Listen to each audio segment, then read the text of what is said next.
dan permohonan pemohon sebagaimana tersebut di atas.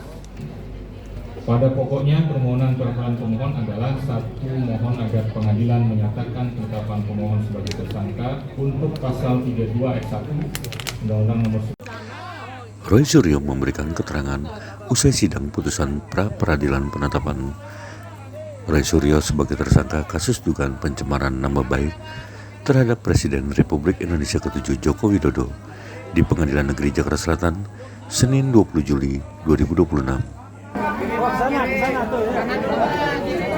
Kanan bang.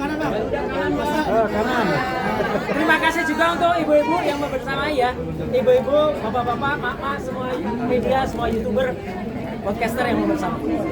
Perjalanan kita masih panjang. Ya. Jadi insya Allah kita akan terus diberikan semangat. Amin.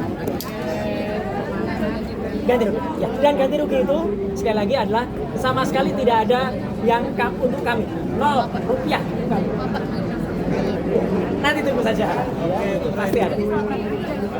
Ya, setelah penanti kita baru nanti kalau ada KPP. Kalau materinya tunggu tanggal mainnya. Ya, oke. Ya, oke. Terima kasih semuanya. Kita telah mendengar bersama putusan dari Hakim Tunggal Pak Igedut Darpawan untuk permohonan kami yang kedua. Saya selaku pribadi tetap mengapresiasi putusan tersebut dan tetap mengaturkan terima kasih atas putusan pra-peradilan kami yang pertama, yang waktu itu beliau orang yang sama memutus untuk kemudian mengatakan penangkapan, penahanan dan juga penggeledahan itu tidak sah. Dan hari ini beliau memutuskan bahwa penersangkaan dengan pasal 32 Undang-Undang ITE itu dikatakan tidak dapat diterima karena masalah timing, karena masalah waktu. Kita sudah mendengar semua pertimbangan dari kuasa-kuasa hukum saya. Ini ada pertimbangan yang berbeda. Kalau dulu mungkin beliau melihat secara komprehensif, ya, secara semuanya. Sekarang hanya melihat waktu saja. Karena melihat waktu bahwa tadi dikatakan oleh Hakim Tunggal bahwa waktunya sebenarnya sudah diberikan selama. Bagaimanapun juga kami, ya, khususnya saya tetap mengaturkan terima kasih dan apresiasi. Tapi bagi saya lumrah hal ini.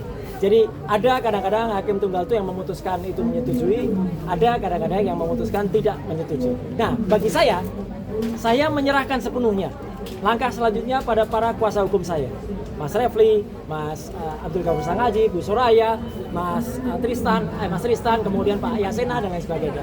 Ya, saya menyerahkan sepenuhnya. Apakah kemudian mau lanjut dengan pra-peradilan yang keempat?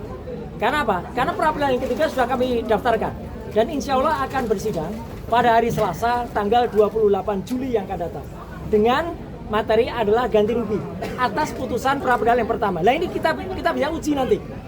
Apakah putusan ganti rugi itu akan kemudian diterima atau ditolak?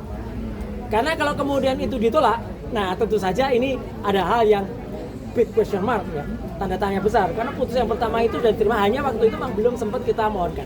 Jadi sekali lagi, semua pertimbangan dari kuasa hukum saya itu saya patuhi dan saya ikuti, dan teman-teman mohon bersabar, termasuk juga forum pengadilan negeri di Jakarta Timur mohon bersabar juga, patuhilah KUHAP.